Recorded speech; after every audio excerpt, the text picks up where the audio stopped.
Hi, this is Sean Isaacs, co-founder of Isaacs Marketing Group and Live Recession Proof Now. Had to take a break from that last video. If you saw part one, there came a point where I had to kind of take a break real quick. So I'm back and I'm ready for the last part of this, why everything you understand about marketing is wrong. Why everything you understand about marketing is wrong. So we went through the first 10 points and 8 points. Why don't I recap them for you real quick? What you know about marketing is not important. Understanding is critical. We talked a little bit about the 4 P's of marketing and why I don't think they go far enough. I said to you that marketing is the strategies, tactics that are used to identify, introduce, create, sell, and maintain satisfying relationships with past, present, and prospective customers that result, that's the key, that result in value for both the customer and the marketer. I also said to you that marketing is everything. It's what you do and say to tell people who you are, what you do, and why they can trust you. Those are critical, very important things. Then we begin to talk about how I believe or why we say that marketing is everything. Marketing is not just a necessary evil. Marketing should be how you think it is, should be the belief within your heart. You know, I remember years ago I was going to write a book on marketing, and a part of what I had in there, one of the chapters were marketing is a mindset. And that's key. It's a mindset. What is your mind set to when you think of marketing? Do you think it's something I do when I have the money? Because you don't need money to do marketing. All right? And if you missed the first part where we get into some of that, you really need to look for that video, okay? Or the audio. If you got the audio version of this, then obviously you'll have part 1. So most marketing efforts, we said that marketing is everything. It's how you answer the phone, your sales processes, customer service. It is everything you do to tell people who you are, what you do, and why they can trust you. Most marketing efforts, we said, number 6, most marketing efforts try to sell too early in the process. They have not built relationship yet, and so their marketing message is missed because it has no real value to it. And when you don't understand this, what ends up happening is you compete on price all the time. And when you compete on price, there's always a Kmart or a Walmart that can put you out of business. Okay? There's always somebody who has more money that can sell what you're selling at a better price than you are. And that's why you need to identify and know what is your unique selling proposition or your unique selling value. It's a very important thing. If you'd like to learn more about that, you can find out more at Isaacs Marketing Group. It's not a cheap plug. We have actually a free resource that we give away on how to identify and determine what your unique selling proposition is, or your 15-second commercial. All right? Elevator speech. Maybe you've heard the term. Number 7, we said marketing without trust and credibility doesn't work a long time. You know, there's a proverb in the scriptures that says a good name is rather to be chosen than great riches. And a lot of people are focused on the money as opposed to being focused on building value, trust, credibility, and which leads to a relationship which creates long-term business and, more importantly, repeat sales and referrals. That is critical. That long-term idea is very important. And then lastly, we said that your marketing does not create the need, it directs the need. Now what I want to do is I want to deal with the other few reasons that I say what you know, why I say what you know or what you understand about marketing, 10 reasons why what you understand, everything you understand, or no, actually we have no there. I thought it should have been understand, but 10 reasons why everything you know or understand about marketing is wrong. All right, so let's get into the other reasons. Now, number 9. The 9th reason why everything you know and understand about marketing, again, dealing with the heart level, not just the head, which is knowledge, but the heart, which deals with comprehension and your belief. It deals with what you believe, okay? It's not how many people you reach, it's how many people you convince that matters. Now, often I get calls and people are like, you know, I'm advertising on television or cable, or the newspaper person called me and said that I could reach this amount of people. I remember talking to a guy a few weeks ago. He was comparing radio to television, and somebody told him he can reach 8 million people in New York City. And I'm like, you can't reach 8 million people. There's no media in New York City that reach 8 million people. What they gave you is reach in the sense of the people that could possibly be exposed to that message if all of them turned on the medium, if all of them read the newspaper, if all of them watched the actual cable channel. Okay? So reach is important, but it's not nearly as important as how many people you're able to convince. And what is the distinction there? Why is this important? Convincing has to do with what your budget can sustain, or what your budget can provide in the form of repetition or frequency to convince your prospect to do business with you. So if you are running a newspaper ad and you can only run one ad a month because you bought a full-page ad in the newspaper for $3,000, I'd prefer to buy 6 quarter-page ads for $500 and run that over a 6-month period. Or I prefer to run a bunch of classified ads. Why? Because I can get a lot more frequency.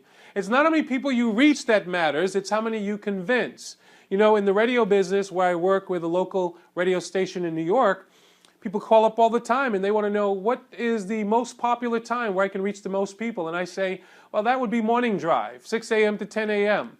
You know, it costs you about $200 per commercial, and you are going to reach, if you ran commercials throughout the week, you're going to reach somewhere between 400,000 and 600,000 people that week. Okay, and they get excited. The problem is, though, in order to run 10 commercials at $200 per commercial, that's $2,000. And what are you going to do that in a month? If you ran 10 commercials in a month, no one would hear it. That's what, 2 commercials a week, 2.5 a week. And so you need enough frequency for anyone to even pay attention, because there's so much clutter when it comes to marketing or advertising ads that nobody even sees or hears your spot or your ad, until a few times after it actually runs, unless the promotion is irresistible. If you came on radio, for example, and you say the next 10 callers get $1,000, all you need to do is run one ad. And so what's the key there? The message, the strategy you use can minimize the amount of spots or commercials you need to run. And you can take what I'm sharing here and apply that to any platform, whether you're doing pay-per-click ads or billboards or anything else that you're doing, whether it's a small billboard or a big billboard, whether it's a small banner ad or a big banner ad. It's not how many people you reach, it's how many you convince. You convince through repetition and frequency. You know what you want? You want somebody to wake up singing, "The best part of waking up is Folgers in your cup." If you're not old enough for that, you deserve a break today at Mickey D's, right? Well, here's the interesting thing. You never bought the album, did you? You didn't go out to Folgers and say, "I want the album of the latest, greatest hits of your commercials." No, I'm being funny now, and that's not too funny according to my kids. But here's the thing. The point I'm trying to make to you is no one sat down to memorize that commercial. You didn't buy the album and sat down and listened to it 100 times. The best part of wake. No, you didn't do that. Through repetition, you heard it. How do you spell relief? If you're old enough, R-O-L-A-I-D-S. You don't remember what you saw, you remember what you heard. And there is a little nugget here. People ask me, why do I stay in radio when I know so much about marketing and I could be doing so much more? Here's why I love radio. Radio audio bypasses mind, will, intellect, and goes right to the heart. And the heart is where you make decisions about buying. All right, so I'm tempted to get really excited about that. And my video guy is telling me that the video only has so many more minutes. So I'm going to speed this up so that I can try to get through this stuff for you. But remember that it's not only how many people you reach, but it's how many you convince that matters, okay? You need to convince them, and you convince them through repetition and through the strategy and the words you use. And I would prefer to reach 1,000 people 100 times than reach 100,000 people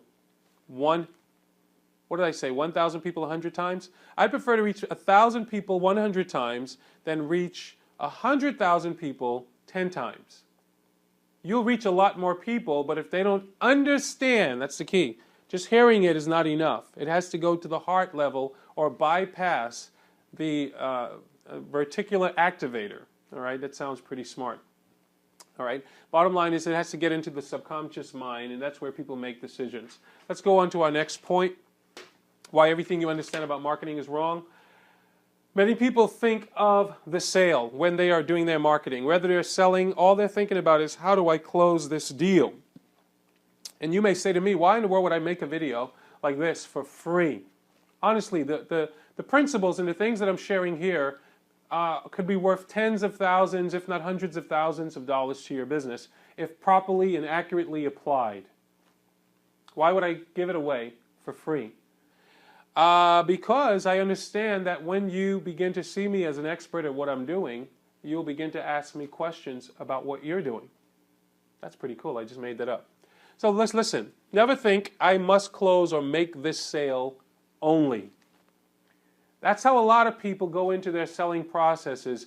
They're thinking, I got to close this deal. I got to make this sale when I run this ad. I got to get, if people click on my likes, I got to get some customers from it on Facebook.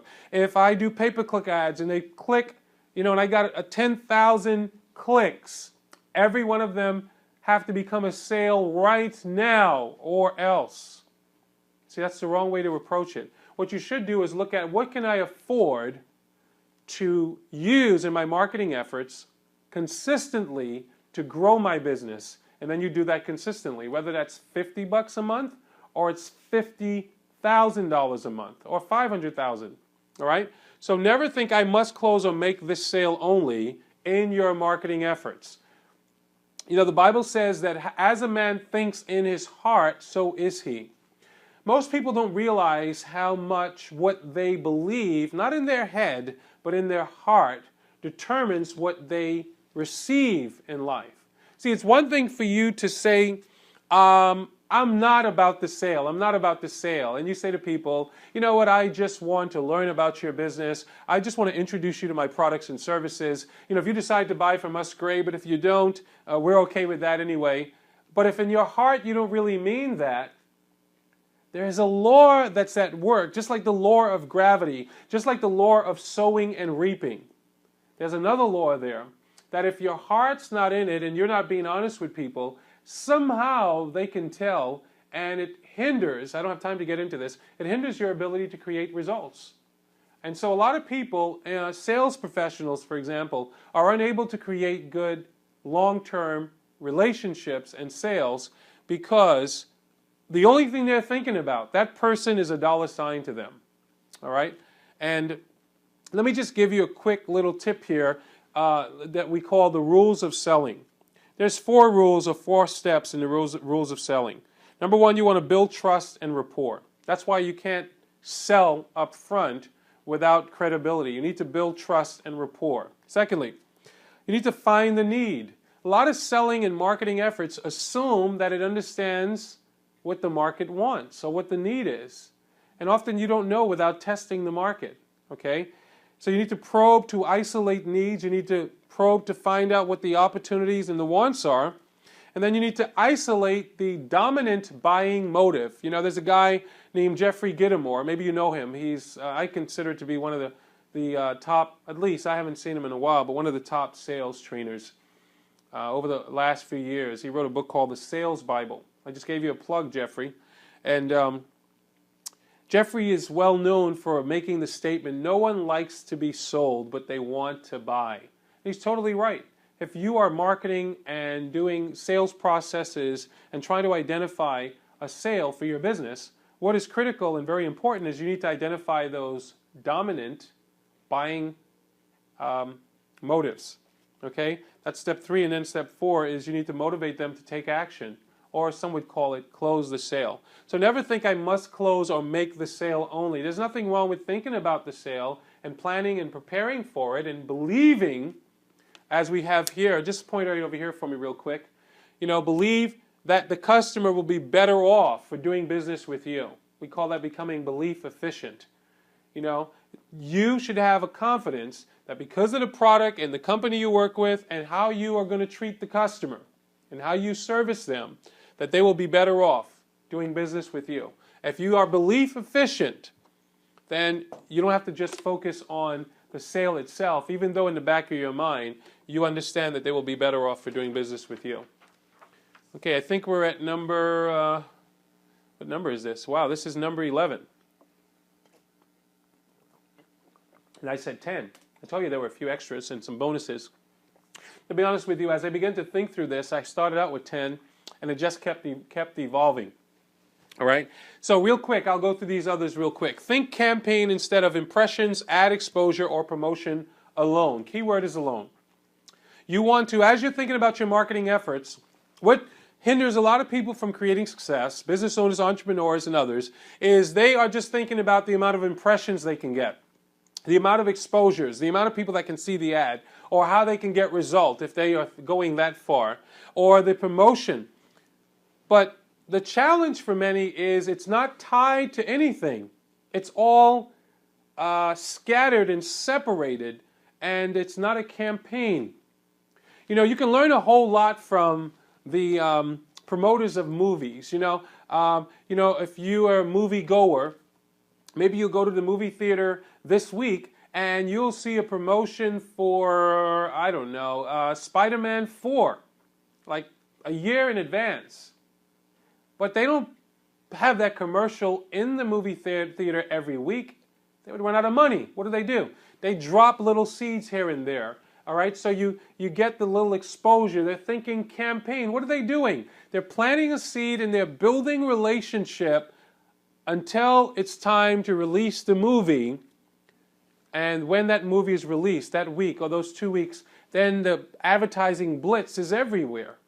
A lot of people approach their marketing efforts as just an idea. Let's just do something, as opposed to creating something that's structured and, I'd like to say, systemized. You shouldn't just have a marketing plan. Many people had them and they're out of business, okay? You don't just need a marketing strategy. That's important. Many people don't have strategies. But on top of all of that, have a marketing plan, have a marketing strategy, but on top of all of that, and most important in my opinion, have a marketing system. Put your business on automatic. How does it's systemized? And it gives you the idea of a campaign, that you have steps in the process. If you're going to do this on radio, you're going to do this in a newspaper, you're going to do this on Facebook. How do you tie all of those things together so that they work cohesively together to help create results for your business? Think campaign instead of just isolated advertising, marketing, and so on efforts where nothing is tied together. And by the way, a lot of people may not do this, or businesses don't do this, number one, because they don't understand what I just explained to you, but others don't do it because either they think they can't afford to do it, or they don't understand how these things work cohesively, and they figure if they just have all these separate marketing messages out there that eventually it's going to create results. All right? Number 12, knowing your average sale and lifetime value of your customer helps you to justify your marketing budget. Now, this is so important, okay? We said that marketing is everything. It's everything you do to tell people who you are, what you do, and why they can trust you. And trust is why people buy your product, your services, your cause. All right? And the buy doesn't necessarily have to be that you exchange dollars. Okay? There's a whole bunch of other ways to get value on either side where both parties receive benefit, where it's beneficial and it's value for both the customer and the marketer. All right, so some key things you need to know and understand, and again, I don't have enough time to go into these terms. If you don't know them, you can Google anything now and become an expert, or go into your library. I say to people, you can go into a library and become an expert on anything in 40 hours or 100 hours. Spend a week in the library and everything's free. Whatever the excuses are as to why you can't grow your business or get your product or your service or your cause to the market, all of that is in your head. And as soon as you get your heart involved and engaged and you commit yourself to sweat equity, even if you don't have money, sweating, learning, you'll be able to grow and you'll figure it out. Knowing your average sale and the lifetime value of your customer helps you to justify your marketing budget. Now, whether you're spending $50 a month or $50,000 a month, I'm a big believer that you should figure out a marketing budget. Money that you're going to put aside, because marketing is everything, and only two things in your business create money: innovation and marketing. Peter Drucker said that in his book, fine book, Marketing and Innovation. I totally agree with him. I believe the case he makes in that book, and I would give you the name of it if I can remember it right now. But marketing and innovation are the only things that create revenue. Everything else is a cost. That secretary costs you money. She may help the business to function and to run along. That copy machine you spent $40,000 for. Yes, that may help the functioning of your business, but that doesn't create money for your business. So it's marketing and innovation. You know, you go from an iPhone or an iPad or an MP3 player to an iPad. Innovation, changing with the times. I can't tell you how many people I've talked to that don't have a website and they're in business. You're not being innovative. You need to move with the times. Okay? So, you need to know, though, the average sale and the lifetime value of your customer. If you don't understand these numbers, you're never going to have a justified number in your mind of what you should be spending in marketing. And I talked to lots of people. I said, what is your budget to grow your business? I don't have one. And you want to grow your business by how much over the next 12 months? By 25% or 50% or by 20 grand a year or 200,000 a year. And you have nothing set aside to do that, you don't really believe that marketing can help you to do that. If you really believed it, you would put your money where your belief is, right? Talk is cheap in that sense. So these things you have to understand. Your average sale, what's the average sale? If you had 10 customers walk in the door and you have 10 different items in that store, but 5 people bought one item, that's one way to figure it out. That's the most popular item. And that's one way to come up with an idea of the average sale. But the easiest way to do it is you take how much the 10 people have spent, you divide it by the 10 people, and your average sale would be that number. So if your sales were somewhere between $100 to $200 per customer, but the average sale came out to $125 per customer, that's an important number. So we're going to take an easy number. Let's just say that your business, your average sale is $100 per customer. That every customer that comes in your door, whether they're spending $500 or $25, when you take an average number, it's about $100, okay? The next thing you need to understand is the lifetime value of your customer. What's the lifetime value? The lifetime value is your repeat business. How long does that customer typically stay with your business? Let's just take a number. Let's say they stay with you for 3 years. And how much repeat sales within a year do you get? To make the numbers easy, let's just say that you're I'll do an easy math. Let's say you're a barber, okay? And as a barber, or barber, well, that'll be an easy number. And let's say it's $20 per haircut. And you do, your customers, the average customer comes to you 10 times a year, all right? Sometimes it's once a month, but let's say 10 times a year to do easy math. And it's $20 per haircut. That's $200 per year. But then you say, well, how long does that customer stay with me? What's the lifetime value? And the average customer stays with me for 5 years. 5 times 200 is $1,000. So that one good quality prospect is worth $1,000 to your business. Why is this number important? Because when you begin to put money into your marketing efforts, let's say you spent $100 in marketing and you only got 5 customers.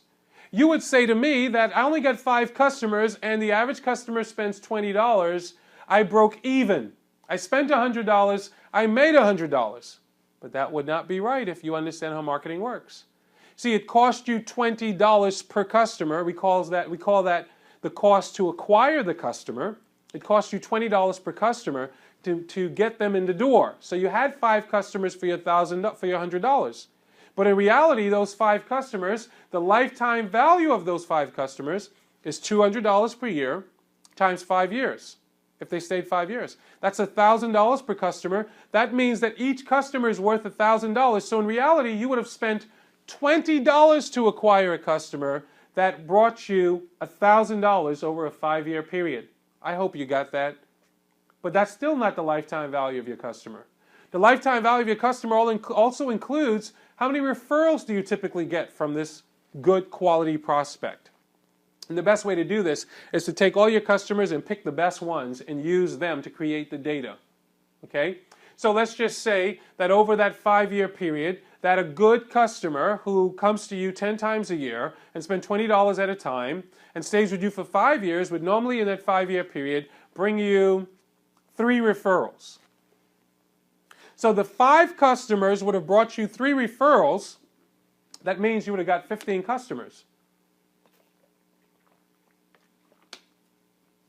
So in reality, to make the numbers easy, 1 customer is actually worth 4 customers because they brought you 3 referrals in 5 years. And if each of those customers are worth $1,000, for spending $20, your business in a 5-year period would have made $4,000. Let's do the math. 10 times a year, that's 20 times 10 is $200. Well, I did it, over a 5-year period, that's $1,000, and they brought you 3 referrals. That's $4,000, because we're assuming they all do the same thing. We can take this out to infinity. We haven't even factored in how many referrals your referrals brought in. We actually could do that if you have your business systemized and you're doing this the right way. But I'm not going to do that now. The point I'm trying to make is, if you understand what your average sale is, and you understand what the lifetime value of your customer is, you will stop thinking of marketing as a necessary evil.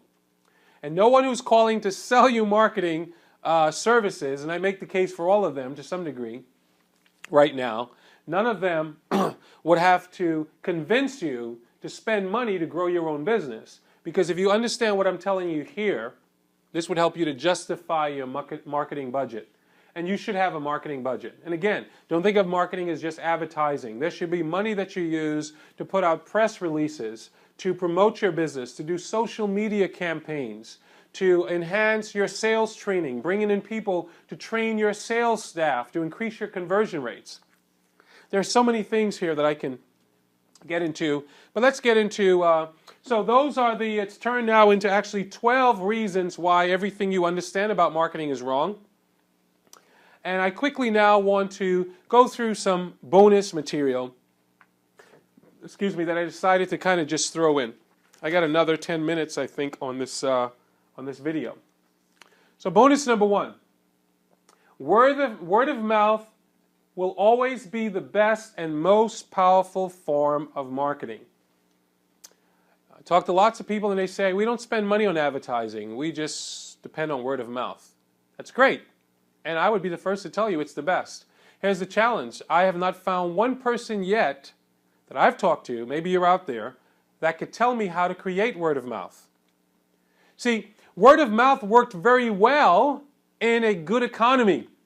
When people were coming to your business just to come. Not only was money there, they didn't have to research, and there wasn't so much competition like there is now. There's so much more competition in what I call, or what Dan Kennedy calls, the new economy. But word of mouth, yes, it is the best and most powerful marketing. But how do you create it? Let me tell you how to create word of mouth. You give unbelievable value, expecting nothing in return. You wow people, you blow them away. And you give it to them expecting nothing in return. And they begin to talk about your products and your services. You know, I've often said to people when I talk about this whole idea of marketing, it's one thing for me to tell you I'm a great comedian. It's another thing for me to make you laugh. You want to create word of mouth? Give me an experience with your product or your service. That's how you create word of mouth.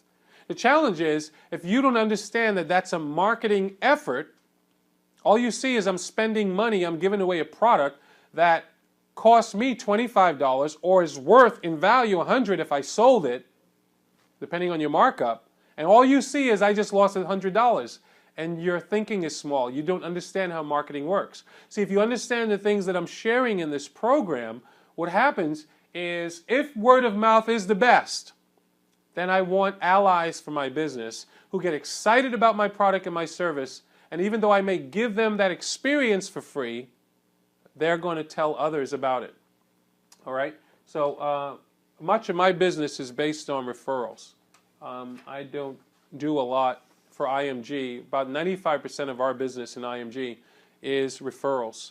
We do very little marketing, and even much of or advertising or spending money, let's say that, because we employ marketing efforts, but this is a marketing effort, right? I'm exposing you to something that we do or are able to do, and maybe you, after seeing this, will want to be exposed to some more of our education, and that may eventually lead either to a sale or to a referral. Who knows? Bonus number 2. All of your marketing should be tested and then scaled. This is an important point, and I probably should have brought it out earlier. But again, there are a lot of people who have, let's say, a $10,000 or $20,000 budget, and they just throw it out into the marketplace, thinking if I just get it out there and I just say it enough and I say it creatively enough, or I say it enough times, that it's going to create results. And no, it doesn't. All right? make sure that you test what you do, and make sure you then, after you test it, you scale it. Make sure it works. If you have $10,000, try 1,000. Test the market a little bit. And doing this in like big media, like television, cable, radio, it's not as easy to do because you need big budgets to do those things. But there are ways that you can test a market with enough frequency in a small way to see how it works. Radio is a little bit tougher to do that because radio takes time to work. So does cable and television. But there are other things in marketing that you can do, online and offline types of marketing efforts, where you should test your marketing first. Make sure you have the right language, the right colors, and the right things happening. And don't get too much into the color stuff. That gets really crazy. The words are what sell. Remember that. Words sell. Okay? Not pictures. Pictures are good. They may grab people in. And again, there's lots of people that will differ than me on this because I don't have time to establish why I'm saying what I'm saying. So I'll end it there by just saying words sell. And get the words right. Doesn't matter how pretty the website is. Doesn't matter how great the video is. If the content helps people, that's what sells. So after you've tested it, then you need to scale it. If you spent $1,000, then take exactly what you just did and do it with the other $9,000, okay? Bonus number 3, your market is not made up of robots and clones, and that's why you want to test the market. People are not robots. There are some people who will come to you, some businesses will come to you and say that it's all about science. Marketing is a science. And then there's others who will say marketing is an art. It's a little bit of both, but it's either or, and neither one, right? You can't get all the science right because no two human beings on the earth are exactly the same. You can test some things and feel things out and know that, the African American community in this particular area or demographic or this particular part of New York or New Jersey or California responds a certain way. But you'd be a fool to just throw all your money out without testing the market. So remember that your market is not made up of robots and clones. They may look alike, they may even appear to talk alike or act alike, but it doesn't mean they think alike or they're moved by the same things.